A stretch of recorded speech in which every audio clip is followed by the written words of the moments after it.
Bonjour à tous, bienvenue au club. Aujourd'hui, je vais discuter avec vous des différents types de phalloplastie. Il existe différents types de phalloplastie avec différents lieux de prélèvement des lambeaux et des rendus esthétiques qui vont donc être complètement différents avec des résultats fonctionnels aussi variables. Faisons un tour d'horizon.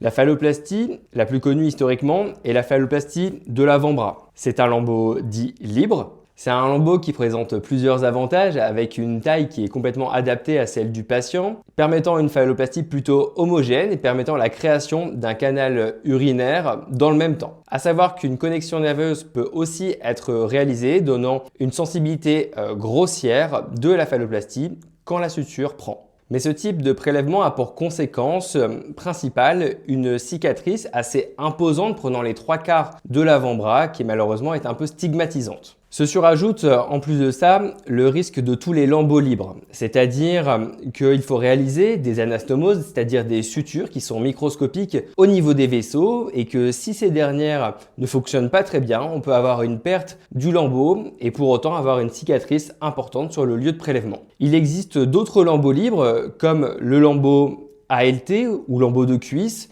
et le lambeau grand dorsal. Ces deux lambeaux ont des lieux de prélèvement qui sont légèrement plus discrets, mais les cicatrices sont tout aussi présentes, avec pour inconvénient de ne pas pouvoir réaliser de canal urinaire dans le même temps, car le lambeau serait trop épais. Ces deux dernières phalloplasties auront donc un diamètre souvent plus imposant.